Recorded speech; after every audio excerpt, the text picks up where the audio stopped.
பிதாவாகிய தேவனாலும் நம்முடைய கர்த்தராகிய இயேசு கிறிஸ்துவினாலும் உங்களுக்கு கிருபையும் சமாதானமும் உண்டாவதாக.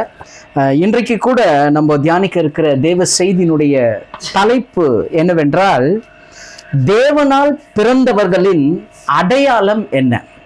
தேவனால் பிறந்தவர்களின் அடையாளம் என்ன என்ற தலைப்பில் இன்றைக்கு நம்ம இந்த கர்த்தருடைய வார்த்தையை நம்ம தியானிக்க போகிறோம். ஆக்சுவலாக தேவன் தெரிந்து கொள்ளுதல், தேவனுடைய தெரிந்து கொள்ளுதல் அல்லது தேவனுடைய அணுகுமுறை எப்படிப்பட்டது அப்படின்றத முதலாவது நாம் அறிந்து கொள்ள வேண்டும். ஏதோ நாம் ஒரு இவர் சொன்னார் அவர் சொன்னார்ன்றதுனால நம்ம ரட்சிக்கப்பட்டு இந்த ரட்சிப்பின் அனுபவத்துக்குள்ள நாம் கிறிஸ்தவர்களாக இல்லை.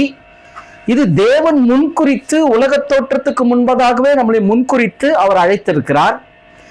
ஆகவே கிறிஸ்தவர்கள் என்று சொல்லுகிறவர்கள் அல்லது ரட்சிக்கப்பட்டவர்கள் தேவனுடைய மக்களாக, தேவனுடைய பிள்ளைகளாக இருக்கிறார்கள் என்பதுதான் உண்மையான சத்தியம். அப்போ தேவனால் பிறந்தவர்கள் அப்படின்னு வேதத்தில் சொல்லப்பட்டிருக்கு. நீங்களும் நானும் தேவனால் பிறந்தவர்கள். நம்ம சொல்றோம் இல்லையா, தேவ பிள்ளைகள் தேவ பிள்ளைகள்னு. அப்ப அந்த தேவ பிள்ளைகள் அப்படின்னும் போது தேவனால் பிறந்தவர்கள். நம்ம ஒன்றும் சொல்லிக்கலாம், நான் தேவனுடைய பிள்ளையா இருக்கிறேன், நான் தேவனுடைய மகள், தேவனுடைய மகன் அப்படின்னு நம்ம சொன்னாலும், வேதம் அவரால் பிறந்தவர்களுக்கு சில அடையாளங்களை கொடுக்கிறது. அப்படி ஒரு சில அடையாளங்களை இன்றைக்கு நம்ம தியானித்து உண்மையிலே நாம் தேவனால் பிள்ளை என்று சொல்வதற்குரிய, தேவனால் பிறந்திருக்கக்கூடிய அந்த ஒரு அடையாளங்கள், வேதம் சொல்லுகிற அந்த அடையாளத்துக்குரிய நடக்கைகள் நம்முடைய வாழ்க்கையில இருக்குதா என்றத நம்ம முதலாவது இன்றைக்கு சீர்தூக்கி பார்த்து தேவ சமூகத்துல நம்ம ஒப்பு கொடுக்கும்போது கர்த்தர் தேவனுடைய பிள்ளைகளுக்கு கொடுக்கக்கூடிய உண்மையான அந்த ஆசீர்வாதத்தை இன்றைக்கு நீங்களும் நானும் பெற்றுக்கொள்ள போகிறோம். விசுவாசிக்கிறவங்க ஒரு ஆமென் சொல்லுங்களேன். கண்டிப்பாக தேவன் இந்த நாளிலே நம்மோடு கூட பேசுவாராக. முதலாவது நாம் தெரிந்து கொள்ள வேண்டிய ஒரு காரியம் என்னவென்றால், தேவனுடைய அணுகுமுறை. ஒரு மனுஷனை தெரிந்து கொள்ளும் பொழுது அவர் எப்படி அதை தெரிந்து கொண்டு எந்த உரிமையின் அடிப்படையில் அவர் இடைப்படுகிறார் அப்படின்றது ரொம்ப முக்கியம். அப்படி பார்த்தீங்கன்னா, இந்த உலகத்திலேயே தேவன் முதலாக தெரிந்து கொண்ட ஜனங்கள் யாருங்க? இஸ்ரவேலர் தான் தேவனால் தெரிந்து கொள்ளப்பட்ட ஜனங்கள். அந்த ஜனங்களை தேவனால் தெரிந்து கொள்ளப்பட்டாலும் நிறைய விஷயங்கள் தேவன் அவங்களுக்கு செஞ்சாரு. ஆனா அவங்க என்ன பண்ணிட்டாங்கன்னா அதெல்லாம் உணரல. அதெல்லாம் உணராது இருந்ததுனால தேவன் அவர்களிடத்துல பேசுறாரு, ஒரு அங்கலாய்ப்பை பேசுறாரு. அந்த அங்கலாய்ப்பு எப்படி இருக்குதுன்றத வசனத்துல வாசிக்கலாம் பாருங்க. உபாகமத்தின் புஸ்தகம் 4ஆம் அதிகாரம் 34-35. உபாகமம் 4:34-35. அல்லது உங்கள் தேவனாகிய கர்த்தர் எகிப்திலே உங்கள் கண்களுக்கு முன்பாக உங்களுக்கு செய்தபடியெல்லாம் தேவன் அந்நிய ஜாதிகளின் நடுவிலிருந்து ஒரு ஜனத்தை சோதனைகளினாலும் அடையாளங்களினாலும் அற்புதங்களினாலும் யுத்தத்தினாலும் வல்லமையுள்ள கரத்தினாலும் ஓங்கிய புயத்தினாலும் மகா பயங்கரமான செயல்களினாலும் தமக்கென்று தெரிந்து கொள்ள வகை பண்ணினதுண்டோ என்று நீ விசாரித்துப் பார். கர்த்தரே தேவன், அவரை இல்லாமல் வேறொருவரும் இல்லை என்பதை நீ அறியும்படிக்கு இது உனக்கு காட்டப்பட்டது. இந்த வசனம் ரொம்ப பெரிய ஒரு லிஸ்ட் போடுறார் தேவன். என்ன சொல்ல வர்றாருன்னா, இந்த வசனத்துல ஜனங்களை பார்த்து கேட்கிறாரு, உன்னிடத்துல நான் வெளியில எங்கேயாவது அந்நிய ஜாதியின் இடத்துல, புற ஜாதியார் இடத்துல, வேற தேசத்துல நான் போங்கிய புயத்தினாலும் பலத்த கரத்தினாலும் அற்புதத்தினாலும் அடையாளத்தினாலும் யுத்தத்தினாலும் இந்த மாதிரியான காரியங்களை நான் செஞ்சேன்னு யாராவது சொல்லி இருக்கிறாங்களா? நான் இந்த மாதிரி வெளியில செஞ்சேன்னு யாராவது சொல்லி இருக்கிறாங்களா? இல்லையே.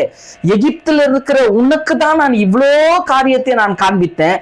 ஏன் காண்பித்தேன்னா, நான் கர்த்தர், நானே தேவன் என்பதை நீ அறியும்படிக்கு. ஸோ தேவன் சொல்றாரு, உன்னை ஏன் நான் செலக்ட் பண்ணேன்னா, இவ்வளோ அற்புத அடையாளத்தை உங்ககிட்ட செஞ்ச அற்புத அடையாளம்லாம் நான் வெளியில செய்யல, உனக்கு தான் செஞ்சேன், இந்த தேசத்துல தான் செஞ்சேன். ஆனா நீ என்னை அறிந்து கொள்ளவில்லை. அதனால்தான் அதே உபாகமம் 32 அதிகாரம் 18வது வசனம் வாசிக்கலாம். உபாகமம் 32:18. உன்னை ஜெனிப்பித்த கன்மலையை நீ நினையாமற் போனாய், உன்னை பெற்ற தேவனை மறந்தாய். பாத்தீங்களா, தேவனுடைய அங்கலாய்ப்பு பாருங்க எவ்வளவு அற்புதமா இருக்குது. உன்னை ஜெனிப்பித்த கன்மலையை நீ நினையாமற் போன, உன்னை பெற்ற தேவனை நீ மறந்துட்டேன்றார். அப்போ இஸ்ரவேலர்கள் இடத்துல தேவன் தன்னுடைய அங்கலாய்ப்பை எப்படி சொல்றாருன்னா, நான் உன்னை பெற்ற தேவன்பா, அதனாலதான் வெளியில யாருக்குமே செய்யாத அற்புதத்தையும் அடையாளத்தையும் ஓங்கிய புயத்தினால பலத்த கரத்தினால உனக்கு செஞ்சது எல்லாமே, நீ என்னுடைய மக்கள், நான் உன்னுடைய தகப்பன், நான் தான் தேவன், நான் தான் உன்னை பெற்ற தேவன்றதை நீ புரிஞ்சுக்கணும்ன்றதுக்காக. ஆனா நீ என்ன பண்ணிட்ட, மறந்துட்ட, நினையாம போயிட்ட. பாருங்க, தேவன் ஒரு கூட்டத்தையோ ஒரு மனிதனையோ ஒரு தனிப்பட்ட ஒரு நபரையோ அவர் தெரிந்து கொள்கிறார் என்றால் முதல்ல தேவன் எதை புரிய வைக்கணும்னு நினைக்கிறார்னா, ஏதோ நான் கடவுள், நீ என்னுடைய பக்திமான், நீ என்னை சேவிக்கிற ஒரு ஆளு அப்படின்றதுனால இல்ல, நீ என்னை ஏற்று நான் ஏன் உன்னை தெரிந்து கொண்டேன் என்றால், நான் உன்னை பிரத்யேகமாக மகனாக மகளாக தெரிந்து கொண்டேன். நான் உன்னுடைய பிதா, உன்னுடைய தகப்பன், உன்னுடைய அப்பா அப்படின்ற ஒரு உறவு முறையை தேவன் நிலைநாட்டுறாரு. அதுதான் இங்க இந்த உபாகமம் 4 அதிகாரம் 34, 35, உபாகமம் 32:18 எல்லாம் சொல்லப்பட்டிருக்கு. கொஞ்சம் இந்த ஒரு விஷயம் இன்னைக்கு நம்ம தேவனுடைய பிள்ளைகளா இருக்கிறோன்றத சும்மா வாயில தான் சொல்றோம். எல்லாமே வாயில தான் நம்ம அப்படி சொல்றோம். ஆனா அதுக்குள்ள இருக்கக்கூடிய அந்த முக்கியமான அந்த சாராம்சம், தேவன் நமக்கு கொடுத்திருக்கிற இவ்வளவு பெரிய தகுதி, இது எப்படிப்பட்டதா இருக்குதுன்றத நம்ம ஒரு நாள் என்ன பண்ணிடுறது இல்ல, புரிந்து கொள்றது இல்ல, அதை அறிந்து கொள்றது இல்ல. அதனால நான் தெளிவா சொல்ல முடியும், இன்றைக்கு நம்ம பார்க்க போற இந்த செய்தி கிறிஸ்தவர்கள் கூட சொல்லக்கூடாது, ரட்சிக்கப்பட்டவர்கள் அறியாத, புரியாத, உணராத ஒரு சத்தியம். தொடர்ந்து தியானிக்கும் போது உங்களுக்கு புரியும் தேவன் எந்த அளவுக்கு நம்மள அவர் நினைச்சிட்டு இருக்கிறாரு, எப்படிப்பட்ட காரியங்கள் எல்லாம் நம்ம இடத்துல எதிர்பார்க்கிறாரு, நம்ம ஏன் இந்த ஒரு காரியங்கள் எல்லாம் நம்ம செய்யல, நம்ம எந்த நிலைப்பாட்டுல இருக்கிறோன்றதெல்லாம் இன்னைக்கு கர்த்தர் நமக்கு காண்பிக்க போகிறார். ஏன்னா நம்மளுக்கு பிரச்சனையா என்னன்னா, குடும்பத்துல பிரச்சனை மாறணும், தொழில பிரச்சனை மாறணும், கடன் பிரச்சனை மாறணும், இதுதான் சொல்லிட்டு இருக்கிறோம். ஆனா இன்னைக்கு ஒரு தெளிவை பெற்றுக்கொள்ளுங்கள். முதலாவது தேவனுடைய ராஜ்யத்தையும் அவருடைய நீதியும் தேடுங்கள், மற்றவைகள் எல்லாம் உங்களுக்கு கூட கொடுக்கப்படும். இந்த சத்தியத்தை நீங்க தெளிவா புரிஞ்சுக்கிட்டீங்கன்னா நிறைய பிரச்சனையில இருந்து நீங்க வெளியில வரலாம், நிறைய போராட்டத்துல இருந்து நீங்க வெளியில வரலாம். கர்த்தர் அப்படிப்பட்ட ஒரு வல்லமையான சத்தியத்தை இந்த நாளிலே நமக்கு கொடுக்கிறார். அதனால்தான் பாருங்க, இந்த உறவு இருக்குது பாருங்க, அப்பா பிள்ளை என்கின்ற உறவு, தேவனால் பிறந்தவர்கள் என்கின்ற உறவு.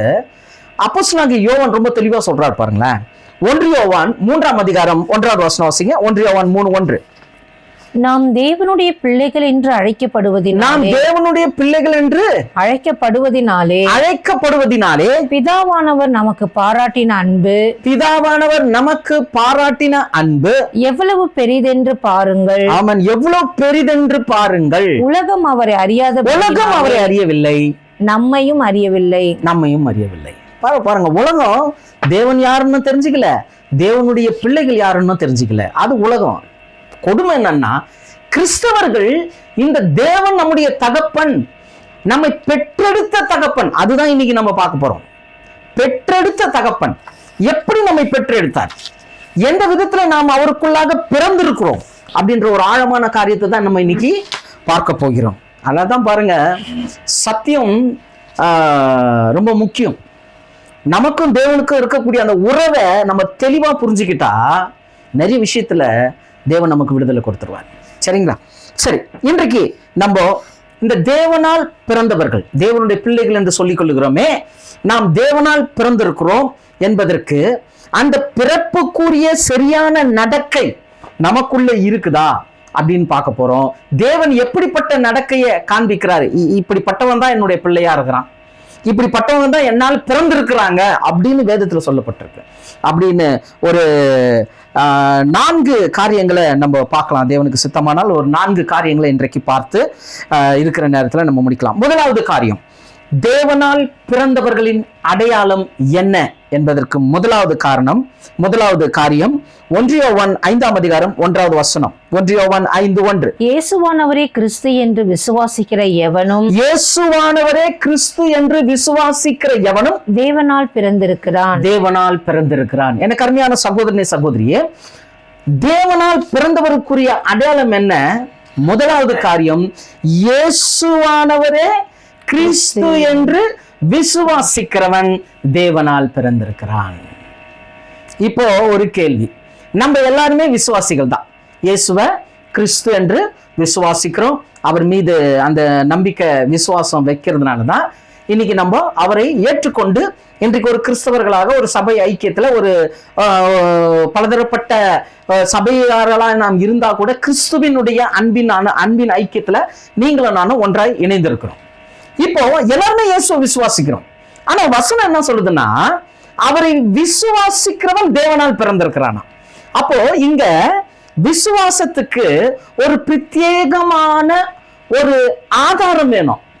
இயேசு கிறிஸ்துவை விசுவாசிக்கிற, கிறிஸ்து என்று விசுவாசிக்கிற அந்த விசுவாசத்துல ஒரு பிரத்யேகமான ஒரு ஆதாரம் வேணும். அந்த ஆதாரம் என்னன்றதை கண்டுபிடிச்சிட்டா நாம் தேவனால் பிறந்தவர்களா இருக்கிறோன்றத தெளிவா புரிஞ்சுக்கலாம். இன்னைக்கு நம்ம ஆண்டவராகிய இயேசு கிறிஸ்துவை எப்படி விசுவாசிக்கிறோம்? அவர் கிறிஸ்து தான், அவர் அபிஷேகம் பண்ணப்பட்டவர் தான், நம்மை ரட்சிக்கிறவர் தான், நம்மை பாவத்திலிருந்து மீட்கிறவர் தான், நம்முடைய தேவைகளை சந்திக்கிறவர் தான். எல்லாமே நம்ம கேட்கிற தேவனே இந்த காரியம் எனக்கு மாறணும், அந்த பிரச்சனை மாறணும், இது செய்யணும், அதை செய்யணும், கடன் பிரச்சனை மாறணும், பொண்ணுக்கு கல்யாணம் ஆகணும், பிள்ளைக்கு வேலை கிடைக்கணும், அது இதுன்னு சொல்லிட்டு இப்படிதான் நம்ம இயேசு கிறிஸ்துவின் மீது நம்ம வைக்கிற விசுவாசம். இந்த காரியத்தெல்லாம் எனக்கு செய்யணும் ஆண்டவரே, இதை உம்மால செய்ய முடியும்னு நான் விசுவாசிக்கிறேன். ஆகினால் நம்ம கேட்கறதெல்லாம் கூட இப்படிதான் கேட்கிறோம், இப்படிதான் நம்ம கேட்டுட்டு இருக்கிறோம். இதெல்லாம் கரெக்ட் தான், இது தவறு கிடையாது. ஏன்னா இயேசுவே முதல்ல தன்னுடைய அழைப்பை கொடுக்கும் போது எப்படிதான் அழைப்பு கொடுத்தாருன்னா, வருத்தப்பட்டு பாரம் சுமக்கிறவர்களே நீங்கள் எல்லோரும் என்னிடத்துல வாருங்கள், நான் உங்களுக்கு என்ன கொடுக்கிறேன்? இளைப்பாறுதலை கொடுக்கிறேன்னு சொன்னார். ஆகிய நல்லதுதான்.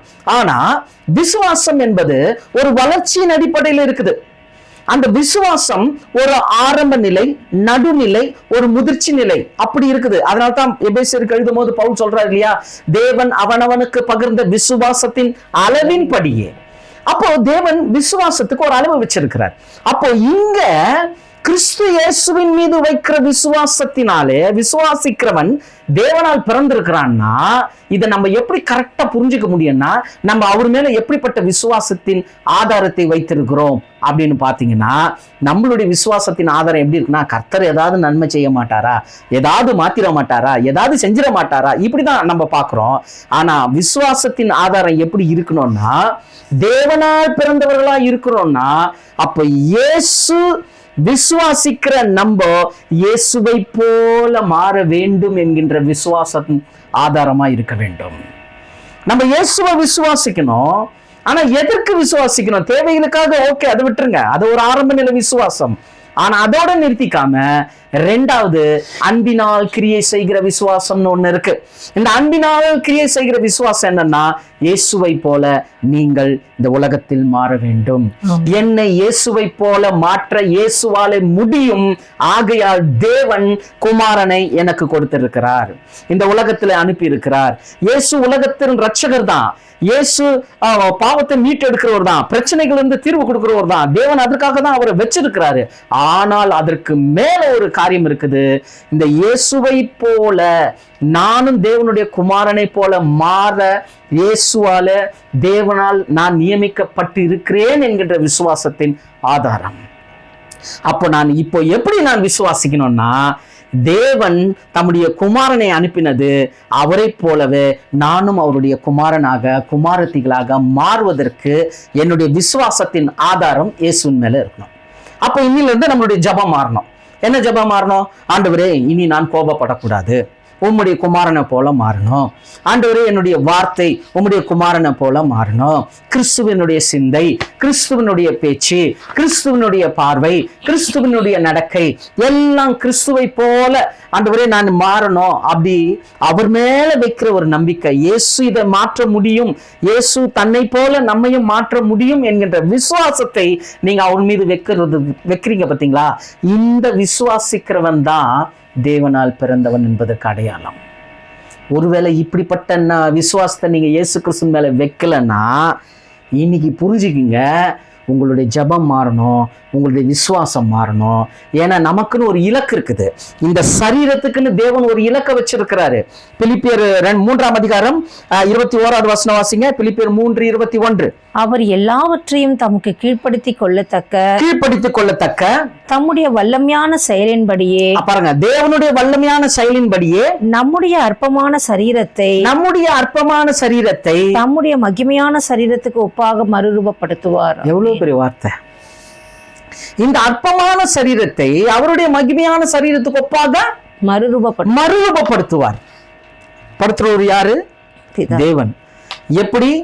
குமாரனுக்குரிய சரீரத்துக்குரிய அந்த மகிமைய இந்த மாம்ச சரீரத்தை மறுரூபப்படுத்தி, மாம்சம் போகுது, தேவனுடைய குமாரனுக்குரிய சாயலுக்குரிய சரீரத்தை நாம் பெற்றுக்கொள்கிறோமா?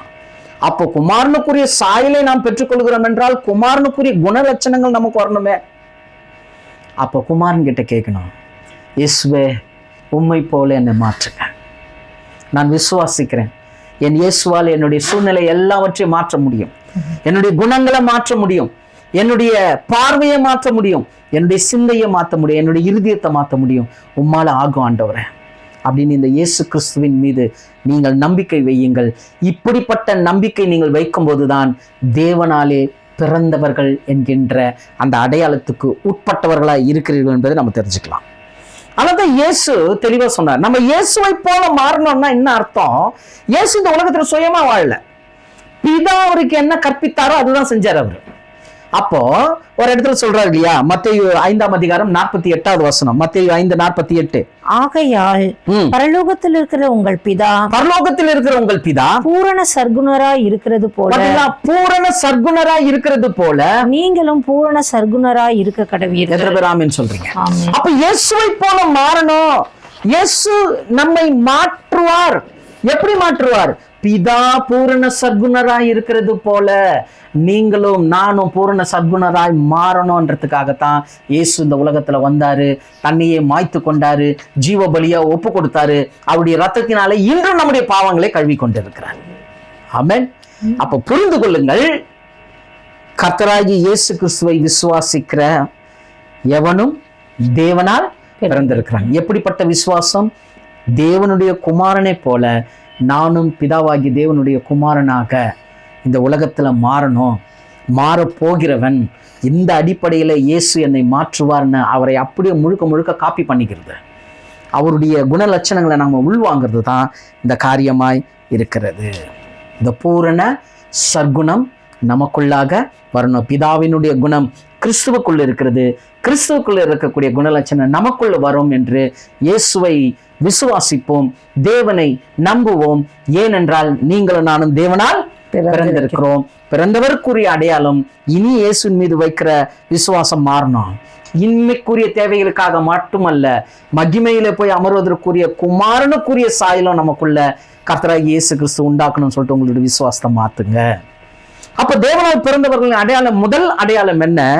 இயேசுவை விசுவாசிக்கிறவன் தேவனால் பிறந்திருக்கிறான். இரண்டாவது காரியம், 1 யோவான் 2:29 வசனம். 1 யோவான் 2:29. அவர் நீதியுள்ளவராய் இருக்கிறார் என்று உங்களுக்கு தெரிந்திருப்பதினால் நீதியை செய்கிற எவனும் அவரில் பிறந்தவன் என்று அறிந்திருக்கிறீர்கள்.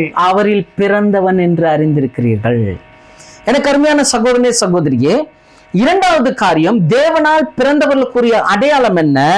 நீதி செய்கிறவன் தேவனால் பிறந்திருக்கிறான். எத்தனை பேர் ஆமென் சொல்றீங்க? ஆமென். அப்ப நீதியை செய்கிறவன் எப்படிப்பட்ட நீதி அப்படின்றத புரிஞ்சுக்கணும். முதல்ல நீதிக்கு என்ன டெஃபினேஷன் புரிஞ்சுக்கங்க. நீதிக்கு 2 அர்த்தங்கள் உண்டு. ஒன்று, தேவனுடைய உறவில் நேர்மையாய் நிற்பது, அதான் நீதி. புரியுற மாதிரி சொல்றேன். இப்போ நம்ம தேவனை நேசிக்கிறோம், தேவன் நம்ம அளவு இல்லாம நேசிக்கிறாரு, அவருடைய அன்புக்கு அடையாளமா குமாரனை கொடுத்துட்டாரு. இதை அறிந்து உணர்ந்து இப்ப நம்ம தேவனை நேசிக்கிறோம். அந்த அன்பு நம்ம தேவன் மேல காண்பிக்கிற அந்த அன்புல ஒரு நேர்மை இருக்கணும். ஏதோ நமக்கு தேவைகள் இருக்கும்போது தேவனே தேவனே தேவனேன்றது, தேவைகளை தான் சந்திச்ச பிறகு தேவனா யாரு எங்க கேள்விப்பட்ட மாதிரி இதுன்றது அப்படி இல்லை. அவருடைய அன்புல இருக்கக்கூடிய நமக்கு அந்த அன்புக்குரிய பரிமாற்றத்துல ஒரு நேர்மை இருக்கணும். ஒரு உண்மை இருக்கணும். அந்த உண்மைக்குரிய நடக்கை, அந்த உண்மைக்குரிய செயல் தான் நீதி அப்படின்னு நீதிக்குரிய வியாக்கியானம் சொல்லுது. ரெண்டாவது ஒரு காரியம், நீதிக்குரிய விளக்கம் என்னன்னா, தேவனுக்கு முன்பாக நிற்கும் தகுதியம். அப்போ நீதினா என்ன? தேவனுடைய அன்பில நாம் நிற்கிறோம். அந்த அன்பில இருக்கும்போது நேர்மையாகி உண்மையாகி நிற்பது நீதி. ரெண்டாவது, தேவனுக்கு முன்பதாக நாம் நிற்கின்ற தகுதி இருக்குது பாருங்க, அதுதான் நீதி. அதுதான் நீதி. ரெண்டுத்துக்கும் வித்தியாசம் இருக்குது. ஒண்ணு, நிற்கக்கூடிய தகுதியை தேவனே தம்முடைய குமாரன் மூலம் கொடுத்திருக்கிறார். இல்லைன்னா நீங்களும் நானும் நிற்க முடியாது. தேவ சமூகத்துல போயிட்டு அவர் முன்னாடி நிற்க முடியாது. ஏன்னா அவ்வளவு மகத்துவமானவர், அவ்வளவு நீதி உள்ள தேவன். வேத வசனம் தான் சொல்லுது, வாசிக்க வேண்டாம். சங்கீதம் 11ஆம் அதிகாரம் 7வது வசனத்தை நீங்க வாசித்து பார்த்தீங்கன்னா, நீதியுள்ள கர்த்தர் நீதியின் மேல் பிரியப்படுகிறார். அவர் நீதியுள்ள கர்த்தர், அவர் நீதியை தான் பிரியப்படுகிறாராம். அவ்வளவு நீதியா இருக்கக்கூடிய தேவனுக்கு முன்னாடி நம்ம நிற்பதற்கு தேவன் என்ன பண்ணியிருக்கிறாரு? ஒரு தகுதி கொடுத்திருக்கிறாரு. அதான் நீதி. ரெண்டாவது, அவருடைய அன்பில நாம் நேர்மையாய் நடக்கிறது நீதி, நம்ம காட்டுற நீதி. இப்போ ரெண்டு விஷயம் இருக்குது. தேவன் நமக்கு கொடுத்திருக்கிற நீதி, இன்னொன்னு நம்ம காண்பிக்க வேண்டிய நீதி. இது ரெண்டுத்தையும் நம்ம போட்டு குழப்பிக்க கூடாது. இதை இன்னும் தொடர்ந்து பார்க்கும்போது உங்களுக்கு புரியும் பாருங்க. ஃபர்ஸ்ட் ஆஃப் ஆல், நம்முடைய நீதி எப்படிப்பட்டதா இருக்குது நமக்கு தெரியும். ஏசாயா 64ஆம் அதிகாரம் 6வது வசனம் சொல்லுது, மனுஷருடைய நீதி எப்படி இருக்குதான்? அழுக்கான கந்தையா இருக்குது. நம்ம நீதி எப்படி இருக்குது அப்படின்னா, சகோதரிமார்கள், உங்க வீட்டுல இருக்கிற கிச்சன்ல போய் ஒரு துணி ஒண்ணு வச்சிருப்பீங்க பாருங்க, ரொம்ப பத்திரமா வச்சிருப்பீங்க, ரொம்ப யூஸ் பண்றதுக்குன்னே வச்சிருப்பீங்க, ரொம்ப நல்லா இருக்கும் அந்த துணி. பாத்தீங்களா? எல்லாம் யோசிக்கிறீங்க. அந்த துணி தான் நம்முடைய நீதி. அழுக்கான கந்தையா இருக்குது. நம்முடைய நீதி அழுக்கான கந்தையா இருக்குது. ஆனா வசனம் சொல்லுது, இந்த நீதி தேவனுக்கு முன்பதாக நிற்க முடியாது. நம்ம ஒன்னும் சொல்லிக்கலாம், நிறைய விஷயத்த சொல்லிக்கலாம். மனுஷருடைய நீதி அழுக்கான கந்தை, வேதம் டிக்ளேர் பண்ணிடுச்சு. அப்போ எப்படிப்பட்ட நீதி வேணும்? நம்ம எப்படிப்பட்ட நீதி உள்ளவர்களா மாறணும் அப்படின்னு பாத்தீங்களா? 2 கொரிந்தியர் 5ஆம் அதிகாரம் 21வது வசனம். 2 கொரிந்தியர் 5:21. நாம் அவருக்குள் தேவனுடைய நீதி ஆகும்படிக்கு பாவம் அறியாத அவரை, நல்லா பாருங்க, நாம் அவருக்குள் தேவனுடைய நீதி ஆகும்படிக்கு பாவம் அறியாத அவர் நமக்காக பாவமாக்கினார். இயேசு ஏன் பாவமானார் அப்படின்னு ஒரு கேள்வி கேட்டா, இயேசு ஏன் பலியானார், இயேசு ஏன் தன்னைத்தானே ஜீவ பலியாக ஒப்பு கொடுத்தார் அப்படின்னா, நீங்களும் நானும் கிறிஸ்து இயேசுவுக்குள் தேவனுக்கு முன்பதாக தேவனுடைய நீதி ஆகும்படிக்கு, தேவனுடைய நீதி ஆகும்படிக்கு. அதான் ரோமர் 3:22 கூட வாசிங்களா? ரோமர் 3:22. அது இயேசு கிறிஸ்துவை பற்றும் விசுவாசத்தினாலே பலிக்கும் தேவ நீதியே. இயேசு கிறிஸ்துவனுடைய விசுவாசத்தினாலே பலிக்கும் தேவ நீதியே. ஏன்னா இந்த தேவ நீதின்றது உங்களுக்கும் எனக்கும் உள்ள இருக்கிறது இல்ல. ஏன்னா உள்ள இருக்கிறது என்னதுங்க? கிச்சன்ல இருக்கிற துணி, அழுக்கான கந்தை, நம்ம நீதி. ஆனா தேவன் தம்முடைய குமாரனை கொண்டு இந்த தேவ நீதியை கொடுத்துட்டாரு. அதுதான் ரோமர்ல சொல்றாரு, வாசிங்க. அது இயேசு கிறிஸ்துவை பற்றும் விசுவாசத்தினாலே பலிக்கும் தேவ நீதியே. விசுவாசிக்கிற எவருக்குள்ளும் எவர்கள் மேலும் அது பலிக்கும் வித்தியாசமே இல்லை. எப்படி ஆக்கிட்டார் பாருங்க தேவன். நம்ம நல்லா புரிஞ்சுக்கணும். நம்முடைய நீதி அழுக்கான கந்தை. முன்னாடி பார்த்த நீதிக்கு டெஃபினேஷன் கொடுத்தேன். ஒண்ணு, தேவனுக்கு முன்பதாக நிற்கும் தகுதி நீதி. அதுதான் இப்ப தேவன் நம்மளுக்கு கொடுத்திருக்கிறார் இயேசு கிறிஸ்து மூலமாக. எப்படி? தேவ நீதி. நீங்களும் நானும் தேவ நீதி உள்ளவர்கள். தேவன் நமக்கு கிறிஸ்துவன் மூலமாய் கொடுத்த நீதி, நிற்கும் தகுதி. இன்னொன்னு, நாம் அவருக்கு முன்பதாக காண்பிக்க வேண்டிய நேர்மை, உண்மை, அது ஒரு நீதி. அதுதான் நம்ம அவருக்கு காண்பிக்க வேண்டியதா இருக்குது. அதனால தான் வேதம் சொல்லுது, நான் உனக்கு தேவ நீதியை கொடுத்துட்டேன், ஆனா நீ என்னுடைய அன்பில, என்னுடைய உறவில, நான் ஒரு தகப்பனா இருக்கிறேன், நீ எனக்கு பிள்ளையா இருக்கிற. அப்ப இந்த உறவுல என்ன வேணும்? ஒரு உண்மை வேணும், ஒரு நேர்மை வேணும். அதை நீ என்ன பண்ணு? பயிற்றுவித்துக்கொள். அதை கற்றுக்கொள் அப்படின்னா வேதம் நமக்கு கற்றுக் கொடுக்குது. ரோமர் 6ஆம் அதிகாரம் 16வது வசனம் வாசிங்க. ரோமர் 6:16. இதுல பாருங்க நிறைய விஷயத்த சொல்லுது பாருங்க. ரோமர் 6:16. மரணத்துக்கு ஏதுவான பாவத்துக்கானாலும் மரணத்துக்கு ஏதுவான பாவத்திற்கானாலும் நீதிக்கு ஏதுவான கீழ்ப்படிதலுக்கானாலும் நீதிக்கு ஏதுவான கீழ்ப்படிதல் இதுதான் நம்ம தேவனுக்கு முன்பாக அவருடைய உறவில நம்ம காட்ட வேண்டிய உண்மை. கீழ்ப்படிதல் நல்லா புரிஞ்சுக்கணும். தேவன் இதுதான் எதிர்பார்க்கிறார். அவர் நம்மை தேவனுடைய நீதியாக மாற்றிருக்கிறார் குமாரன் மூலமாக. இரண்டாவது, தேவ நீதியை பெற்ற நாம் அவருடைய நீதிக்கு கீழ்ப்படிய வேண்டும். இந்த உறவில் நாம் தேவனுக்கு என்ன பண்ணோம்? கீழ்ப்படியணும். ஏன்னா இதுல நம்ம என்ன சொல்றோம்னா, நாங்க எப்படி அடிமையாகிறது, நாங்க எப்படி கீழ்ப்படிகிறது, எந்த விதத்துல கீழ்ப்படியணும் அப்படின்னு ஒரு கேள்வி வருது இல்லையா? நான் எந்த விதத்துல நான் நீதிக்கு கீழ்ப்படியணும்? 18வது வசனம். பாவத்தினின்று நீங்கள் பாவத்திலிருந்து விடுதலையாக்கப்பட்டு நீதிக்கு அடிமைகள் ஆனீர்கள். யாருக்கு அடிமையாயிட்டோமா? நீதிக்கு அடிமைகள் ஆனீர்கள். ஏன்னா 19வது வசனம், உங்கள் மாம்ச பலவீனத்தின் நிமித்தம் மனுஷர் பேசுகிற பிரகாரமாய் பேசுகிறேன். அக்கிரமத்தை நடப்பிக்கும்படி முன்னே நீங்கள் உங்கள் அவயவங்களை அசுத்தத்திற்கும் அக்கிரமத்திற்கும் அடிமைகளாக ஒப்பு கொடுத்தது போல இப்பொழுது பரிசுத்தமானதை நடப்பிக்கும்படிக்கு உங்கள் அவயவங்களை நீதிக்கு அடிமைகளாக ஒப்பு கொடுங்க. ஓ, நல்லா புரிஞ்சுக்கணும். நீதி செய்கிற எவனும் தேவனால் பிறந்திருக்கிறான். இரண்டாவது அடையாளம், நீதினா என்ன? தேவன் முதல்ல குமாரன் மூலமாக நம்மை அவருடைய நீதியா மாத்திருக்கிறார், தேவ நீதியா மாத்திருக்கிறாரு. இரண்டாவது நீதிக்குரிய அர்த்தம் என்ன? நாம் அந்த நீதி உள்ள தேவனுக்கு நாம் கீழ்ப்படிந்து நீதியை காண்பிக்கிறவர்களா இருக்கணும். ஒரு உண்மை இருக்கணும். இப்போ இந்த செயல்பாட்டுல நான் எப்படி இருக்கிறேன் அப்படின்றது தான் நான் தேவனால் பிறந்தவனுக்குரிய அடையாளமா இருக்குது. என்னன்னா நான் எதற்கு நான் அடிமையா இருக்கிறேன்? நீதிக்கு அடிமையா இருக்கிறேன். அப்படின்னா எப்படி சொல்றாரு நீதிக்கு அடிமையான்னு? ரட்சிக்கப்படுறதுக்கு முன்னாடி, இயேசுவை ஏற்றுக்கொள்றதுக்கு முன்னாடி நீ மனமும் மாமிசமும் விரும்பினதை நல்ல தெளிவா செஞ்ச, அதுக்கு நீ அடிமையா இருந்த. ஆனா இப்பொழுது உன்னுடைய சரீரத்தை தேவன் தம்முடைய குமாரன் மூலமாக மீட்டு கொண்டதுனால இனி நீ பாவத்துக்கு அடிமை இல்லப்பா, நீ நீதிக்கு அடிமைன்ட்டார். அப்ப நம்முடைய செயல்கள் எல்லாமே பரிசுத்தத்தை நடப்பிக்கும்படி நம் தேவனுக்காக வாழணும். பரிசுத்த கிரியைகளை செய்யும்படி, பரிசுத்தவானாய் மாறும்படி, பரிசுத்தத்துக்கென்று நம்மை சுத்திகரித்து பரிசுத்தமுள்ள ஒரு நடக்கையில நம்ம மாறுறோம். பார்த்தீங்களா? அதுதான் நம்ம நீதிக்குரிய நடக்கையில இருக்கிறோம், நீதிக்கு அடிமையா இருக்கிறோன்றதுக்கு ஆதாரம். இப்ப நிறைய விஷயம் பாத்தீங்கன்னா நீதியா, அந்த நீதின்ற ஒரு விஷயம் மெயின் இதுதான். நம்ம என்ன சொல்றோம்? ஒருத்தர் 100 ரூபாய் கொடுத்தாருங்க, 50 ரூபாய் பொருள் வாங்கினாரு, அடுத்து அவரு 50 ரூபாய் கொடுக்கறதுக்கு பதிலாக 100 ரூபாய் கொடுத்துட்டாரு. நான் நீதி ஆச்சே, அந்த 50 ரூபாய் நான் திருப்பி கொடுக்குறேன். அது ஓகே, அது உலகத்தாருக்கு தெரியும் அது நீதின்னு. ஆனா தேவன் எதிர்பார்க்கிற நீதி இதுதான். இந்த அவயம் பரிசுத்தமாய் தேவனுக்கென்று கீழ்ப்படிந்து உண்மையாய் ஒப்பு கொடுக்குறோம் பாருங்க, இதுதான் நீதி. அப்போ எல்லா விதத்திலையும் பார்க்கணும்.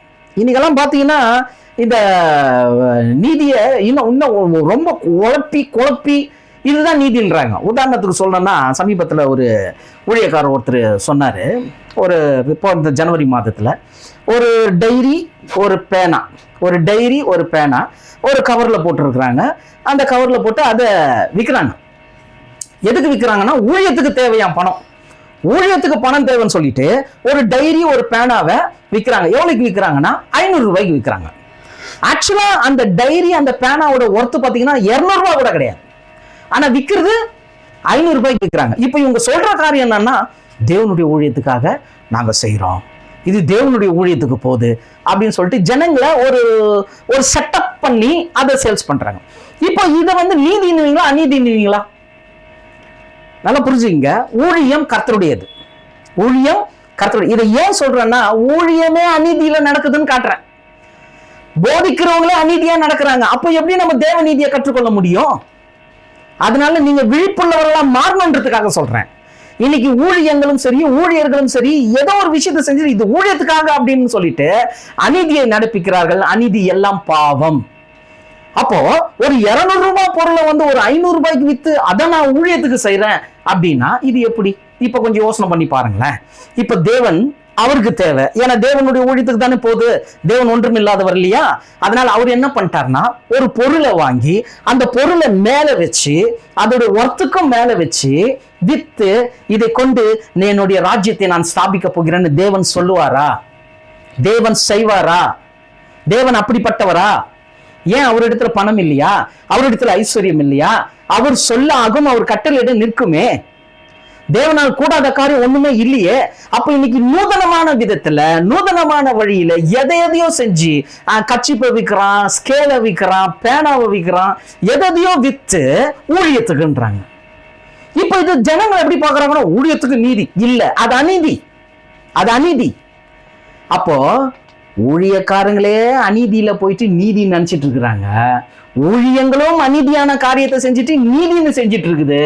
ஆனா தேவனுடைய பார்வையில எது நீதினா அவருக்கு முன்பாக பரிசுத்த நடக்கையோடு உத்தமன் என்று உண்மை உள்ளவன் என்று நம்ம விளங்க செய்யணும். இந்த நீதிக்கு நம்ம அடிமையாக்கணும். இதை இன்னும் கற்றுக்கொள்ளணும். தேவ நீதியை கற்றுக்கொள்ளணும். தேவனுடைய நீதியா இருக்கிறாங்க நம்ம, உலகத்தாருடைய நீதி இல்ல, தேவனுடைய நீதி. அந்த வார்த்தை பாருங்க எவ்வளவு பெரிய வார்த்தை. அதுக்கு நம்ம எவ்வளவு வேணும் தகுதியற்றவர்கள். உங்களை என்னையும் தேவனுடைய நீதியா மாத்தி இருக்கிறார்னா சின்ன சின்ன விஷயத்துல கூட நம்ம அந்த நீதியை காட்டணும். சகோதர சகோதரி, நம்முடைய வார்த்தையில நம்முடைய நடக்கையில தேவனுக்கு கீழ்ப்படிந்து தேவனுக்கு முன்பதாக பரிசுத்த நடக்கை உள்ளவர்களா நம்ம மாறணும். அப்படிப்பட்ட காரியத்தை தான் தேவன் எதிர்பார்க்கிறார். அப்போ நீதி செய்கிறவன் தேவனால் பிறந்திருக்கிறான். எந்த காரியமானாலும் சரி, குடும்பத்துல கூட சரி, நம்ம பேசுற வார்த்தைங்க மாமனார் மருமகள் மேல, மருமக மாமியார் மேல, அப்படி நாத்தனார், இப்படி குடும்ப உறவுகள் எல்லாம் பாத்தீங்கன்னா நிறைய விஷயங்கள், நிறைய கொலாப்ஸ் இருக்கும். ஆனா கொஞ்சம் நிதானிக்கணும், அது நீதியா அநீதியா நிதானித்து நம்மை மாற்றிக்கொள்ளணும். நீதிக்கு நம்ம கீழ்ப்படிந்து பரிசுத்த நடக்கையை நம்ம காண்பித்து தேவனுக்கு நம்ம அடிமையா ஒப்பு கொடுக்கணும். சகோதர சகோதரி, கர்த்தர் அதை எதிர்பார்க்கிறார். நீதி செய்கிறவன் தேவனால் பிறந்திருக்கிறான். இன்னிலிருந்து அந்த நீதியை நீங்க கற்றுக்கொள்ள கர்த்தர் சமூகத்துல கேளுங்க. ஆண்டவரே, நீர் விரும்புகிற நான் தேவனுடைய நீதியா இருக்கிறேன், அந்த நீதியை எனக்கு கற்றுக் கொடுங்க ஆண்டவரேன்னு சொல்லி கேட்கும் பொழுது கர்த்தர் நிச்சயம் நமக்கு கற்றுக் கொடுக்கிறவராய் இருக்கிறார். மூன்றாவதாக 1 யோவான் 3ஆம் அதிகாரம் 9வது வசனம். 1 யோவான் 3:9. தேவனால் பிறந்த எவனும் பாவம் செய்யான். தேவனால் பிறந்த எவனும் பாவம் செய்யான். ஏனெனில் அவருடைய வித்து அவனுக்குள் தரித்திருக்கிறது. அவருடைய வித்து அவனுக்குள் தரித்திருக்கிறது. அவன் தேவனால் பிறந்தபடியால் பாவம் செய்ய மாட்டான். பாவம் செய்ய மாட்டான்.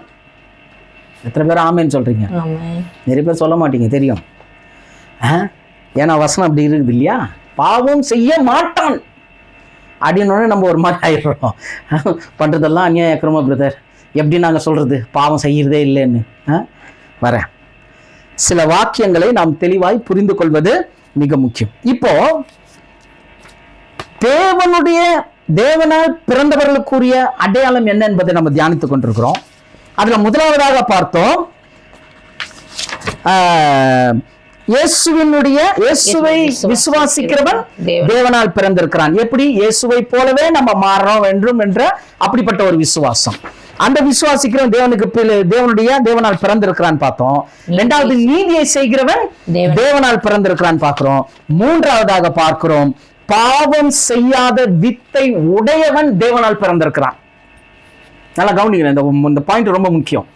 பாவம் செய்யாத வித்தை உடையவன் தேவனால் பிறந்திருக்கிறான்.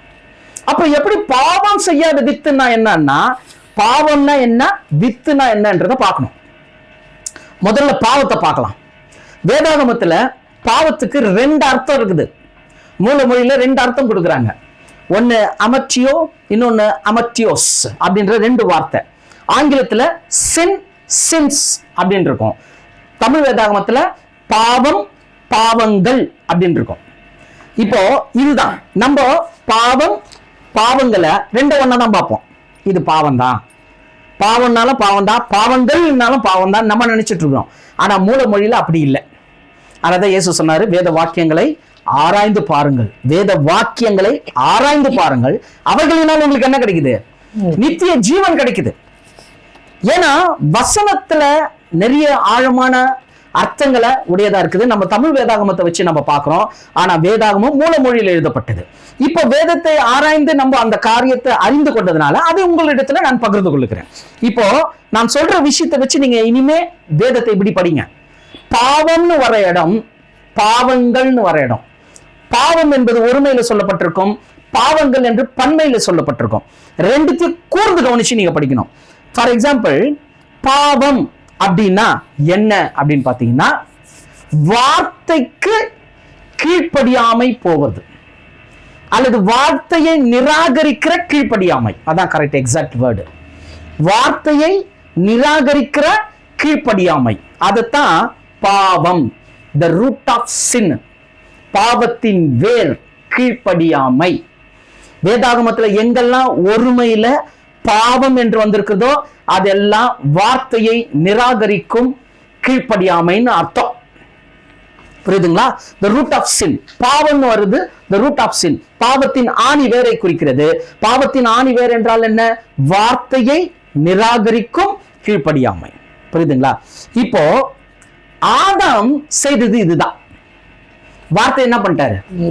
மீறிட்டார். வார்த்தையை நிராகரித்து கீழ்ப்படியாமைக்குள்ள போயிட்டார். தேவன் என்ன சொன்னாரு? இதை புசிக்கும் நாளிலே சாகவே சாவாயினாரு. வார்த்தை. ஆதாம் என்ன பண்ணாரு? தேவனுடைய வார்த்தையை விட்டுட்டு யாரோட வார்த்தையை கேட்டாரு? மனைவியோட வார்த்தையை கேட்டார். வசனம் அப்படித்தான் தானே. அவன் தன்னுடைய மனைவிக்கு வார்த்தைக்கு செவி கொடுத்து, இப்ப மனைவி பேச்சை கேட்டதுனால என்ன ஆயிட்டாரு? அவரு எவ்வளவு அன்பு வச்சிருக்கிறாரோ அந்த அன்பு நிமித்தம் அவரு கீழ்ப்படிஞ்சதுனால, இப்ப அந்த வார்த்தை நிராகரிக்கப்பட்டதுனால, கீழ்ப்படியாமை வந்ததுனால பாவம் வந்து விட்டது. இதான் ரூட் ஆஃப் சின், பாவத்தின் வேர் கீழ்ப்படியாமை. பாவங்கள் அப்படின்னு வருது பாருங்க, அது கொஞ்சம் வித்தியாசம். இந்த வேரிலிருந்து வெளிப்படக்கூடிய கனிகள், வேரிலிருந்து இந்த பாவ வேறு கீழ்ப்படியாமையிலிருந்து வெளிவரக்கூடியது கனிகள். அதுல வரக்கூடிய கனிகளை தான் பாவங்கள் அப்படின்னு பன்மையில சொல்லியிருப்பாங்க. இப்ப இதை நீங்க தெளிவா புரிஞ்சுக்கிறதுக்கு சில வசனங்களை நம்ம வாசிக்கலாம். 1 யோவான் 1ஆம் அதிகாரம் 8-9 வசனத்தை படிக்கும் போது கொஞ்சம் கூர்ந்து கவனிங்க. 1 யோவான் 1ஆம் அதிகாரம் 8-9. நமக்கு பாவம் இல்லை என்போமானால், என்னங்க? நமக்கு பாவம் ஒருமையில வருதுங்களா? சின், பாவம் இல்லை என்போமே ஆனால் நம்மை நாமே வஞ்சிக்கிறவளாய் இருப்போம். நம்மை நாமே வஞ்சிக்கிறவளாய் இருப்போம். சத்தியம் நமக்குள் இராது. சத்தியம் நமக்குள் இராது. நல்ல கவனிங்க. இப்போ பாவம் இல்லைன்னு சொல்லாதப்பா அப்படின்னு சொல்றாரு. ஏன்னா ஆதாம் மூலமா வந்தது பாவம், வார்த்தையை நிராகரிக்கும் கீழ்ப்படியாமை. இந்த கீழ்ப்படியாமை நமக்குள்ள இருக்குது. அதனாலதான் வேதம் சொல்லுது, கீழ்ப்படியாமைன்ற பாவம் இல்லைன்னு சொல்லாத, ஏன்னா அது உனக்குள்ளதான் இருக்குது. நமக்கு பாவம் கீழ்ப்படியாமை, வார்த்தையை நிராகரிக்கும் கீழ்ப்படியாமை இல்லை என்று சொல்லாத. நம்மை நாமே என்ன பண்ணக்கூடாதான்? வஞ்சிக்க கூடாது. சத்தியம் நமக்குள்ள இல்லைன்றார். நெக்ஸ்ட், நம்முடைய பாவங்களை நாம் அறிக்கையிட்டால், நம்முடைய பாவங்களை முதல்ல பார்த்தது பாவம் ஒருமை, ரெண்டாவது பார்க்கிறோம் பாவங்களை பன்மை. இது எதுனா, நமக்கு பாவங்கள், நம்முடைய பாவங்களை நாம் அறிக்கையிட்டால், அந்த பாவ வேர்ல இருந்து வரக்கூடிய பாவங்களை அறிக்கையிட்டா, பாவங்களை நமக்கு மன்னித்து எல்லா அநியாயத்தையும் நீக்கி நம்மை சுத்திகரிப்பதற்கு அவர் உண்மையும் நீதியும் உள்ளவராய் இருக்கிறார். ஆமென். அவர் உண்மையும் நீதியும் உள்ளவராய் இருக்கிறார். இப்போ நல்லா புரிஞ்சுங்க. பாவத்துக்கும் பாவங்களுக்கும் ஒரு ஷார்ட் டெஃபினேஷன் தர புரிஞ்சுக்கிற மாதிரி. பாவம் என்பது வார்த்தையை நிராகரிக்கிற கீழ்ப்படியாமை. பாவங்கள்ங்கிறது அந்த கீழ்ப்படியாமையிலிருந்து வெளிவரக்கூடிய சுபாவங்கள். ஃபார் எக்ஸாம்பிள், ஆவியின் கனியை குறித்து வருது இல்லையா? கலாத்தியர் 5ஆம் அதிகாரம் 22வது வசனம். அதுக்கு முன்னான ஒரு லிஸ்ட் ஒன்று வரும். மாம்சத்தின் காரியங்கள் வெளியரங்கமா இருக்கிறதுன்னு சொல்லிட்டு வேசித்தனம், களியாட்டம், காம விகாரம் அப்படின்னு சொல்லிட்டு நிறைய வரும். உங்களுக்கு புரியுற மாதிரி சொல்லணும்னா, பாவம் ஆணிவேர், ரூட் ஆஃப் சின்னா என்னன்னா கீழ்ப்படியாமை. ஃப்ரூட்ஸ் ஆஃப் சின், பாவங்கள் அப்படின்னா என்னன்னா குடிக்கிறது, புகைப்பிடிக்கிறது, சினிமா பார்க்கறது, சீரியல் பார்க்கறது, மற்றவங்க மேல பகை வைக்கச்சுக்கிறது, போறாம, புரட்டு, அசுத்தம், பகை, எல்லாம் எக்ஸெட்ரா எக்ஸெட்ரா எக்ஸெட்ரா பிளா பிளா பிளா பிளா பிளா. இது எல்லாமே பாவங்கள். பாவம் என்கின்ற கீழ்ப்படியாமையிலிருந்து வெளிவரக்கூடிய கனிகள். இப்ப புரிஞ்சிருக்கும்னு நினைக்கிறேன் கர்த்தருக்குள்ள. அப்படி புரியலன்னா பாவங்கள் எப்படிப்பட்டது, பாவத்தினுடைய தன்மை என்னன்னு சொல்லிட்டு நம்ம சேனல்ல ஒரு செய்தி இருக்கு, தேவனுக்கு சித்தமாக அதை நான் டிஸ்கிரிப்ஷன்ல கொடுக்குறேன், அதை பாருங்க. அந்த ஸ்டடியெல்லாம் கொஞ்சம் கேளுங்க. மரணத்துக்கு ஏதுவான பாவம், மரணத்துக்கு ஏது இல்லாத பாவம்னா என்ன அர்த்தம், இதெல்லாம் நம்ம யூடியூப்ல உண்டு. அந்த செய்திகளெல்லாம் நீங்கள் கேட்கும் பொழுது இன்னும் இதுல நிறைய காரியங்களை நீங்கள் அறிந்து கொள்ளலாம். இப்போ பாவம், பாவங்கள், இதுக்கு ரெண்டுத்துக்கு வித்தியாசம் தெரிஞ்சு இன்னொரு வசனம் கூட வாசிக்கலாம். 1 யோவான் 2ஆம் அதிகாரம் 1-2. 1 யோவான் 2ஆம் அதிகாரம் 1-2. என் பிள்ளைகளே, நீங்கள் பாவம் செய்யாதபடிக்கு இவைகளை உங்களுக்கு எழுதுகிறேன். இப்போ ஓர்மையில சொல்லிட்டாங்களா, பாவம் செய்யாதபடிக்கு இவைகளை உங்களுக்கு எழுதுகிறேன். பாவம் என்னன்னா கீழ்ப்படியாமை, the root of sin. நீங்க செய்யாதபடி இவைகளை உங்களுக்கு எழுதுகிறேன். ஒருவன் பாவம் செய்வானானால், ஒருவன் இந்த கீழ்ப்படியாமை என்கின்ற பாவம் செய்வானானால், நீதிபரராய் இருக்கிற இயேசு கிறிஸ்து நமக்காக பிதாவினிடத்தில் பரிந்து பேசுகிறவராய் இருக்கிறார். பேசினாரா? முதல் ஆதாம் செஞ்ச அந்த கீழ்ப்படியாமை என்கின்ற அந்த பாவ வேருக்காக இயேசு கிறிஸ்து என்னவா மாறாரு? மீட்கும் பொருளாக மாறினாரு. இப்போ அந்த ஒரு பாவம் கீழ்ப்படியாமை, ஏதாவது கீழ்ப்படியாமைக்கு நிறைய டெஃபினேஷன் இருக்கு. நம்ம சாதாரணமா சொல்றதை கேட்காம போறது கீழ்ப்படியாமை நினைக்கிறோம். அது அர்த்தம் அதுதான். ஆக்சுவலா கீழ்ப்படியாமைன்றதுனா வார்த்தையை நிராகரிக்கிறதுனா என்னன்னா தேவனை தூஷிக்கிறது, தேவனை மறுதலிப்பது, இயேசுவை மறுதலிக்கிறது, இயேசுவை தூஷிக்கிறது. வார்த்தை கிடையாது, இயேசு கிடையாது, தேவன் கிடையாது, அப்படிப்பட்ட ஒரு நடக்கை, அப்படிப்பட்ட ஒரு செயல் எல்லாமே கீழ்ப்படியாமை. இதைதான் நம்ம பின்மாற்றம்னு சொல்லுவோம். ரட்சிக்கப்பட்டிருப்பாங்க, ஞானஸ்தானம் எடுத்திருப்பாங்க, தேவனுக்குள்ள இருப்பாங்க, ஆனா முழுக்க முழுக்க எப்படிதான் வாழ்வாங்க? உலகத்துலதான் இருப்பாங்க. அவங்க இயேசுவை மறுதலிக்கிற மாதிரி, கிறிஸ்துவை மறுதலிக்கிற மாதிரி, பரிசுத்தாவியை மறுதலிக்கிற மாதிரி அவங்களுடைய நடக்கை காரியங்கள்லாம் இருக்கும். ஆனா தேவன் என்ன பண்றாராம்? தம்முடைய குமாரன் மூலமாக பாவ மன்னிப்புக்குரிய நிச்சயத்தை கொடுத்திருக்கிறார். அதுதான் இங்க சொல்றாரு, பாவம் செய்வானே ஆனால் கிறிஸ்து இயேசு என்ன பண்றாராம்? ஒரு நம்பிக்கை கொடுக்குறாரு. நம்பிக்கை, அப்படிப்பட்ட கீழ்ப்படியாமைக்குள்ள போனா ஒரு நம்பிக்கை கொடுக்குறாரு. ஏன்னா நம்ம முன்னாடி ரட்சிக்கப்படுறதுக்கு முன்னாடி எப்படி இருந்தோம்? இப்படிதான் இருந்தோம். முழுக்க முழுக்க முதல் ஆதாமை சேர்ந்த கீழ்ப்படியாமை நமக்குள்ள இருந்தது. இயேசு கிறிஸ்து பரிந்து பேசினதினாலே நீங்களும் நானும் ரட்சிக்கப்பட்டிருக்கிறோம். எத்தனை பேர் ஆமென் சொல்றீங்க? இப்ப கண்டினியூ பண்ணுங்க. நம்முடைய பாவங்களை நிவர்த்தி செய்கிற இப்ப எங்க வந்துச்சு பாருங்க. முதல்ல பாவம்னு பார்த்தோம், ரெண்டாவது நம்முடைய பாவங்களை அந்த கீழ்ப்படியாமையிலிருந்து வெளிப்படக்கூடிய கனிகள் எல்லாம் நம்ம செய்யற எல்லா காரியமும் அதுல அடங்கும். பாவங்களை நிவர்த்தி செய்கிற கிருபாதார பலி அவரே. நல்லா புரிஞ்சுங்க, இயேசு பாவத்திற்கு மட்டும் பரிகாரி கிடையாது, பாவிக்கும் பரிகாரி. எத்தனை பேர் ஆமென் சொல்றீங்க? பாவி தான் the root of sin. இன்னும் கீழ்ப்படியாமைக்குள்ளே இருக்கிறான். பாவங்கள் தான் நீதிமான் ரட்சிக்கப்பட்டு ஞானஸ்தானம் எடுத்தாலும் அவன் அடிக்கடி என்ன பண்றான்? வெளியில அவனுக்குள்ள இருந்து வெளிப்படுறது பாருங்க, இந்த உள்ள இருக்கு ஜென்ம சுபாவம். அதான் அந்த பாவம் என்கிற ரூட் ஆஃப் சின் அப்படின்னா என்னன்னா நம்முடைய சரீரம், மாம்சம். இதுதான் நடந்தது. இது ஆவிக்கு மாம்சம் ஆவிக்கு விரோதமாகவும் ஆவி மாம்சத்துக்கு விரோதமாக செயல்படுது. நீங்க தேவனுக்குள்ள இருக்கணும்னு சொல்லிட்டு உள்ளான மனுஷன் கிட்ட சொல்றீங்க, ஆண்டவரே நான் உண்மை போல வாழணும். சரீரம் செய்யல. ஏன்னா இது மாம்ச சரீரம், இது ரூட் ஆஃப் சின். மாம்சம் என்பது பாவத்தின் வேறு, உள்ளான மனுஷன் என்பது பாவத்திலிருந்து நம்மை விடுதலை செய்கிற புதிய மனுஷன், புதிய சிருஷ்டி. அங்கதான் ரட்சிப்பு, அங்கதான் எல்லாமே, அங்கிருந்து தான் எல்லாம் வெளியில வருது. இப்ப தெளிவா புரிஞ்சுக்கணும். இப்போ வார்த்தைக்கு வருவோம். பாவம் செய்யாத வித்தை உடையவன் தேவனால் பிறந்திருக்கிறான். இப்ப பாவம்னா என்ன? நம்ம ஜென்ரலா செய்யறோமே அந்த காரியத்தை பத்தி சொல்லி இருக்குதா? இல்ல. அந்த ரூட் ஆஃப் சின், வார்த்தையை நிராகரிக்கிற கீழ்ப்படியாமை, தேவனை தூஷித்து நிராகரிக்கிற கீழ்ப்படியாமை, இயேசு கிறிஸ்துவினுடைய ரத்தத்தை நிராகரிக்கிற கீழ்ப்படியாமை. ஒட்டுமொத்தமா நிராகரிச்சிட்டாரு ஆதாம். தேவனுடைய நண்பன், தேவனை பத்தின திங்கிங் இல்ல, எண்ணம் இல்ல, தேவனோடு கூட பேசினவர், கிறிஸ்துவோடு கூட உறவாடினவர், இவ்வளவு மகிமையில இருந்தவர். அவர் எவ்வளவு மகிமையில இருந்தாலும் அவர் நிர்வாணமா இருந்தது அவருக்கே தெரியல. ஆனா கீழ்ப்படியாமைக்குள்ள விழுந்த உடனே நிர்வாணியா மாறிட்டார். லிட்ரல் பாடி அவருக்கு அங்க காண்றத தெரியுது. சகோதர சகோதரி புரிந்து கொள்ளுங்கள். அப்போ இந்த பாவம் செய்யாத வித்து.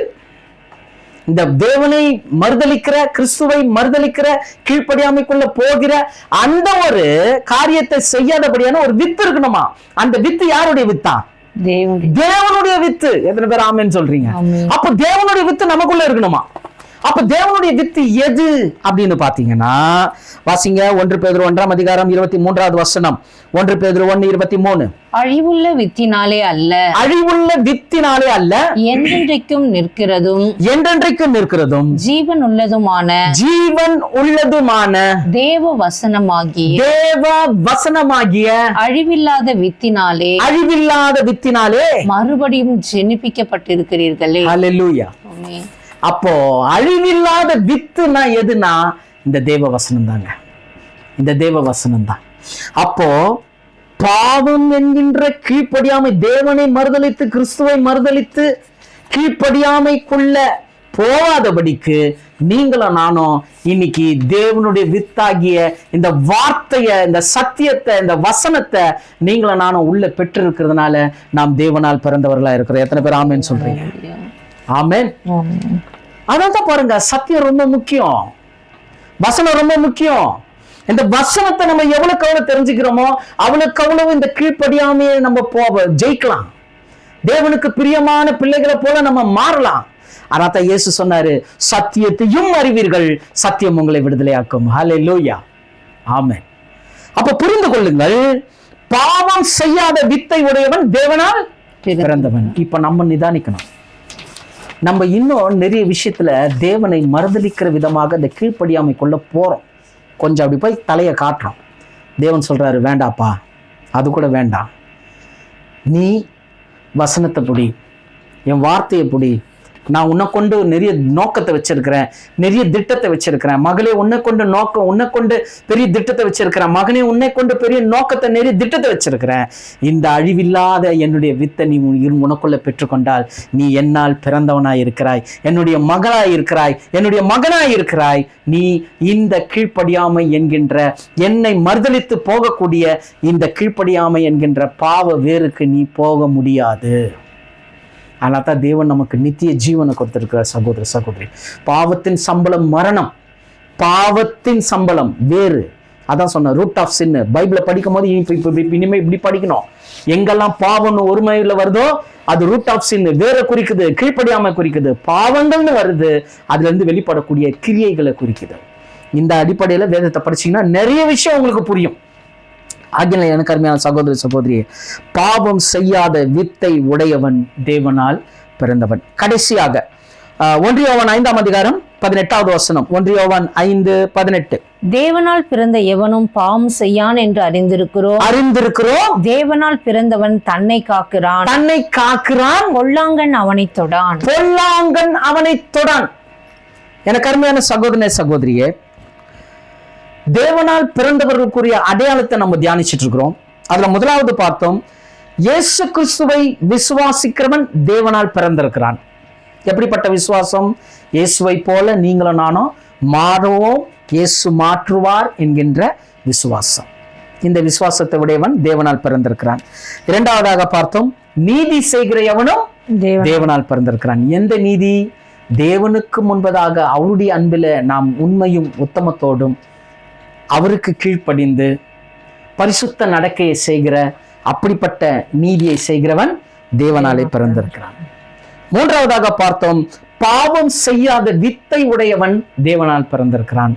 பாவம் என்கின்ற அந்த பின்மாற்றத்துக்கு, அந்த தூஷணத்திற்கு, அந்த கீழ்ப்படியாமைக்கு நாம் போகாதபடிக்கு தேவ வசனமாகிய இந்த வித்தை நம்முடைய இருதயத்துல நாம் பெற்றிருக்கிறபடினால அப்படிப்பட்டவர்கள் தேவனால் பிறந்திருக்கிறார்கள் பார்க்கிறோம். கடைசியாக பார்க்கிறோம், பொல்லாங்கனுக்கு தன்னை காக்கிறவன் தேவனால் பிறந்திருக்கிறான். எத்தனை பேர் ஆமென் சொல்றீங்க?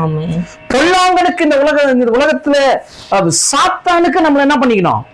காத்து கொள்ளுகிறவன் தான் தேவனால் பிறந்தவன்.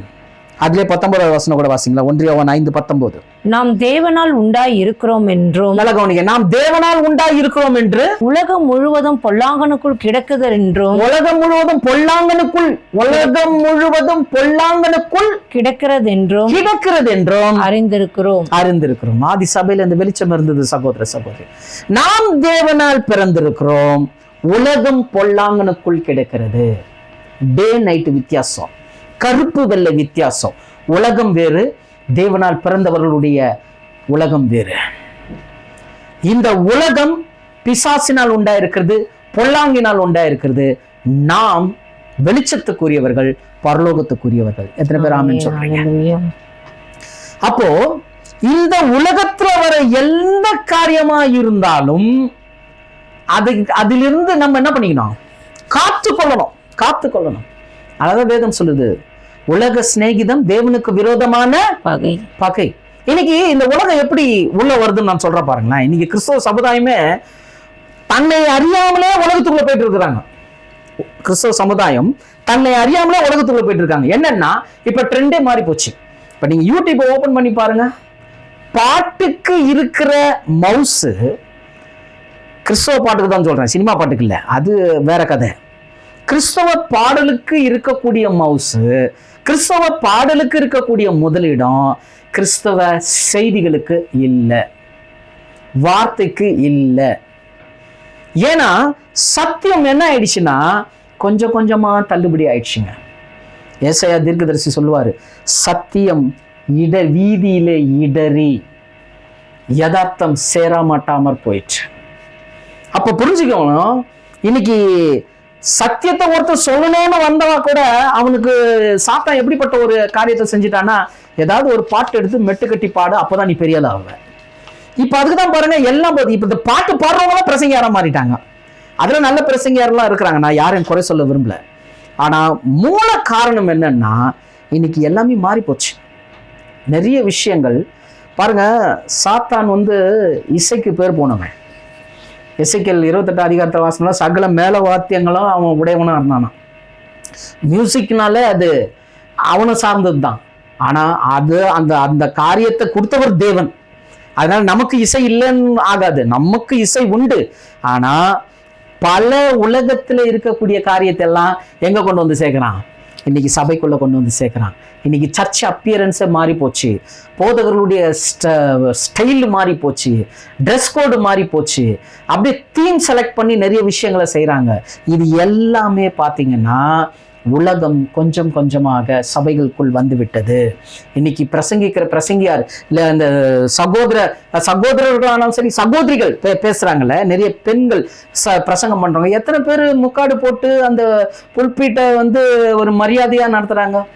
எத்தனை பேர் அந்த இடத்துல பேசுறாங்க? பேசுகிறவர்கள் எந்த நிலைப்பாட்டில் இருக்கிறாங்க? மோசே தேவனுக்கு முன்னாடி நிற்கும் போது தேவன் சொல்றாரு, உன் பாதரட்சியை கட்டி போடு, நீ நிற்கிற இடம் பரிசுத்தமான இடம்ன்றாங்க.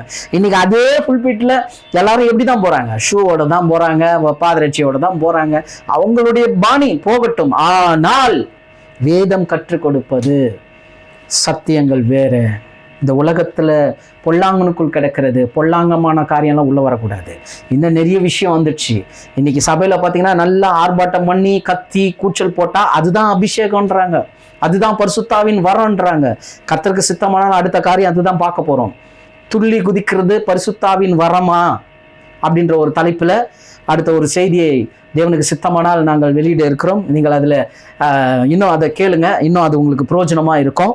அதனால இன்றைக்கு நம்ம தெளிவா புரிஞ்சுக்கணும், உலகம் யாருக்குள்ள இருக்குது? பொல்லாங்கனுக்குள்ள கிடைக்கிறது. அதனால தான் பாருங்க, இந்த உலகத்துல இருக்கக்கூடிய எந்த விஷயமும் நம்ம உள்ள கொண்டு வரக்கூடாது. பெருமை, அது ஒரு இடத்துல சொல்ற, கண்ணின் இச்சை, மாம்ச இச்சை, ஜீவனத்தின் பெருமை. அதான் 1 யோவான் 2:16 சொல்லப்பட்டிருக்கு. கண்ணின் இச்சை, மாம்ச இச்சை, ஜீவனத்தின் பெருமை. இந்த மாதிரி விஷயங்கள் எதுவுமே எங்க வரக்கூடாது? நமக்குள்ள வரக்கூடாது. ஏன்னா இது உலகத்துல இருக்கிறது, இந்த பொல்லாங்கனுக்குள்ள இருக்கிறது. இதுல இருந்து நம்ம காத்துக்கணும். எனக்கு ஸ்பெஷல் ஆக்டிவிட்டிஸ் சொல்லிட்டு உலகத்துல நிறைய விஷயங்களை கத்துக் கொடுக்குறாங்க பிள்ளைங்களுக்கு. நான் கேட்கிறேன், உங்க பிள்ளைங்களுக்கு ஊழியத்துக்கு ஏற்ற மாதிரி எதை நீங்க ட்ரெயின் பண்றீங்க? ஒரு இசை கத்துக் கொடுக்குறீங்களா? பாடுறதுக்கு கத்துக் கொடுக்குறீங்களா? செய்தி கொடுக்க கத்துக் கொடுக்குறீங்களா? ஊழியத்துல எப்படிப்பட்ட காரியத்தை செய்யணும்ன்ற அதை கத்துக் கொடுக்குறீங்களா? இல்ல இந்த உலகத்துல எப்படி பெரிய ஆள் ஆகணும்ன்ற அந்த ஒரு ஆக்டிவிட்டிஸை கத்துக் கொடுக்குறீங்களா? யோசிக்கணும் சகோதர சகோதரி. எல்லாம் உலகத்துல சார்ந்தது, பொல்லாங்கனுக்குள் கிடக்கிறது. உலக சிநேகிதம் தேவனுக்கு விரோதமான பகை. தேவனுடைய ராஜ்யத்துக்கு நம்ம எழுமணும் சகோதர சகோதரி. நம்ம குடும்பம் எழுமணும், நம்ம பிள்ளைகள் எழுமணும். அதற்காக தான் நம்ம பிரயாசப்படணும். அப்படிப்பட்ட ஒரு ஓட்டத்தை தான் தேவன் எதிர்பார்க்கிறாரு. அந்த ஓட்டத்தை நிராகரிக்கும் போது எல்லாமே பிரச்சனை தாங்க. நம்ம நினைச்சிட்டு இருப்போம் எங்க பிரச்சனை எங்க இருக்குதுன்னா, ஏதோ ஒரு விஷயத்துல, சின்ன விஷயத்துல நம்ம லாக் ஆயிருப்போம். தேவன் அதை கூட நம்மளுக்கு காண்பிக்கிறார். சின்ன விஷயமா இருந்தா கூட அதை மாத்திக்கணும். இது தேவனுக்கு பிரியமா, இது தேவனுக்கு பிரயோஜனமா, இது வருங்காலத்துக்கு பிரயோஜனமா, இது நமக்குரியதா, நம்ம இது பொல்லாங்கனுக்குரியதா, உலகத்துக்கு உரியதா, நீங்க செய்யற எல்லா விஷயத்தையும் அப்படி பாருங்க. இது தேவனுக்கு பிரியமா, சாத்தானுக்கு பிரியமா, உலகத்தை சார்ந்துதா, பரலோகத்தை சார்ந்துதா, அப்படி பாருங்க. அப்படி பார்த்து நம்ம செய்ய வேண்டியதா இருக்குது. அதனால இயேசு தெளிவா ஒரே ஒரு காரியத்தை சொன்னார். அந்த வசனத்தை வாசித்து முடிக்கலாம். யோவான் 14ஆம் அதிகாரம் 30வது வசனம். யோவான் 14:30. இனி நான் உங்களுடனே அதிகமாய் பேசுவதில்லை. இயேசு சொல்றார், இனி நான் உங்களிடத்தில் அதிகமாய் பேசுவதில்லை. இந்த உலகத்தின் அதிபதி வருகிறான். என்ன சொல்றாரு? இந்த உலகத்தின் அதிபதி வருகிறான். அவனுக்கு என்னிடத்தில் ஒன்றும் இல்லை. அவனுக்கு என்னிடத்தில் ஒன்றும் இல்லை. என்னதுங்க அர்த்தம்? ஏன்னா அந்த உலகத்தின் அதிபதின்னு சொல்லும் போது சாத்தானுடைய காரியங்கள் என்ன? கண்ணின் இச்சை, மாம்ச இச்சை, ஜீவனத்தின் பெருமை. இயேசு சொல்றாரு, உலகத்தின் அதிபதி வராம்பா. அவனுடைய காரியங்கள் கண்ணின் இச்சை, மாம்ச இச்சை, ஜீவனத்தின் பெருமை. அவனுக்கு என்னிடத்தில் ஒன்றுமே இல்லை. அவனுக்குரிய காரியம் எதுவுமே என்கிட்ட கிடையாது. அதிபதி வரான், ஆனா அவனிடத்தில் என்னிடத்தில் ஒன்றுமே இல்லை. அவனுக்குரியது என்னிடத்தில் ஒன்றுமே இல்லை. இதுதாங்க இயேசு கிறிஸ்துவை பின்பற்றி அதன்படி நம்ம நடக்கிறது. இன்னைக்கு நம்மளுடைய இருதயத்தை நம்ம கேட்டுக்கணும். பொல்லாங்கனுக்கு நம்ம காத்து கொள்றோம்னா, இந்த உலகத்துக்குரிய காரியம், சாத்தானுக்குரிய காரியம் எது நமக்குள்ள இருக்குது? ஒருவேளை நீங்க பெருமை உள்ளவர்களா இருந்தீங்கன்னா, இது சாத்தானுடைய காரியம். சாத்தான் ரொம்ப சந்தோஷப்படுவான், என்னுடைய காரியம் அவனுக்குள்ள இருக்குது, அவளுக்குள்ள இருக்குது. ஒரு கோபம், சாத்தானுடைய காரியம், அது அவங்களுக்குள்ள இருக்குது. அவனுடைய காரியத்தை தான் நம்ம வச்சுக்கிறோம். அதுதான் இயேசு சொன்னார், அவனுக்கு என்னிடத்தில் ஒன்றும் இல்லை. அவனுடைய சுபாவம், அவனுடைய காரியம், அந்த உலகத்துக்குரிய எதுவுமே என்கிட்ட கிடையாது.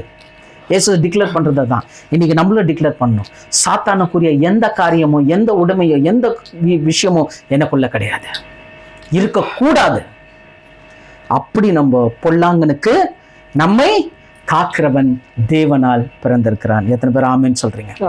ஆகினால் சகோதர சகோதரிகளே, இந்த நாள்ல கர்த்தர் நம்மோடு கூட தெளிவாக கற்றுக் கொடுக்கிற காரியம் என்னன்னா, தேவனால் பிறந்தவர்களுக்குரிய அடையாளம். முதலாவது பார்த்தோம், இயேசுவின் மேல் வைக்கக்கூடிய அந்த விசுவாசம். எந்த விசுவாசம்? பிதா பூரண சர்க்குணராய் இருக்கிறது போல நம்மையும் பூரண சர்க்குணராய் மாற்றக்கூடிய அந்த விசுவாசம் தேவனால் பிறந்தவர்களுக்குரிய அடையாளம். இரண்டாவது, நீதியை செய்கிறவன். எந்த நீதி? நம்முடைய சுய நீதி இல்லை, தேவனுடைய நீதியாய் நம்ம இருக்கிறோம்.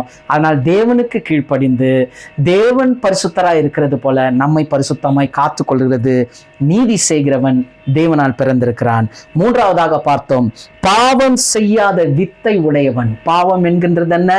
வார்த்தையை நிராகரிக்கும் கீழ்ப்படியாமை, தேவனை தூஷித்து செய்யக்கூடிய காரியங்கள். அப்படிப்பட்ட காரியங்களை நாம் வெறுத்து கர்த்தருடைய வார்த்தை, வசனத்தை நமக்குள்ள பெற்றிருக்கிறோம். அப்படிப்பட்ட பாவம் செய்யாத வித்தை உடையவன் தேவனால் பிறந்திருக்கிறான் பார்த்தோம். கடைசியாக பார்த்தோம், பொல்லாங்கனுக்கு தன்னை காக்கிறவன் தேவனால் பிறந்திருக்கிறான். மெய்யாகவே இந்த வார்த்தையை தேவன் நமக்கு இன்னுமாய் கிரகித்து, இன்னுமாய் அதை நாம் தியானித்து, இந்த கடைசி நாட்களில் தேவனால் பிறந்தவர்கள் நீங்களும் நானும் என்பதை ஊர்ஜிதப்படுத்தி கொண்டு, நம்முடைய தகப்பனை போல, நம்முடைய தேவ குமாரனாகிய இயேசு கிறிஸ்துவை போல இந்த உலகத்துல மாறுவதற்கு நாம் முற்படுவோம். தேவ சமூகத்துல நம்மை தாழ்த்தி அர்ப்பணிக்கலாம். கர்த்தர் நிச்சயமாகவே தேவனால் பிறந்தவருக்குரிய அடையாளத்தை இன்னுமாய் நம்மிடத்துல வளர செய்து, குமாரனுக்குரிய சாயல் அச்ச அடையாளங்களை நம்முடைய வாழ்க்கையில் அவர் காண்பிப்பாராக. கர்த்தர் தாமே உங்கள் ஒவ்வொருவரையும் ஆசீர்வதிப்பாராக.